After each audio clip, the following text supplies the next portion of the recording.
ಇವತ್ತು ಏನು ಕಾರ್ಯಾಂಗ, ನ್ಯಾಯಾಂಗ, ಶಾಸಕಾಂಗದ ಜೊತೆಯಲ್ಲಿ ಮಾಧ್ಯಮನೂ ಕೂಡ ಇವತ್ತು ಸಮಾಜದಲ್ಲಿ ಒಂದು ಒಳ್ಳೆ ರೀತಿಯಲ್ಲಿ ಒಂದು ಅಂಗವಾಗಿ ಕೆಲಸ ಮಾಡ್ತಾ ಇರ್ತಕ್ಕಂಥದ್ದನ್ನ ನಾವೆಲ್ಲರೂ ಕೂಡ ನೋಡ್ತಾ ಇದ್ದೀವಿ.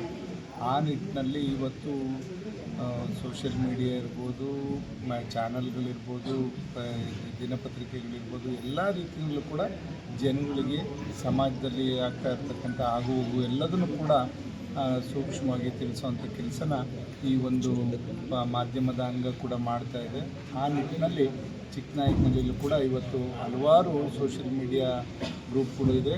ಇವತ್ತು ಧ್ವನಿ ನ್ಯೂಸ್ ಅಂತಕ್ಕಂಥ ಒಂದು ಹೊಸ ಚಾನಲನ್ನು ಕೂಡ ಇವತ್ತೇನು ಸ್ನೇಹಿತರು ಇವತ್ತು ಚಾಲನೆ ನೀಡಿದರೆ ಇವತ್ತು ಲೋಕಾರ್ಪಣೆ ಆಗಿದೆ.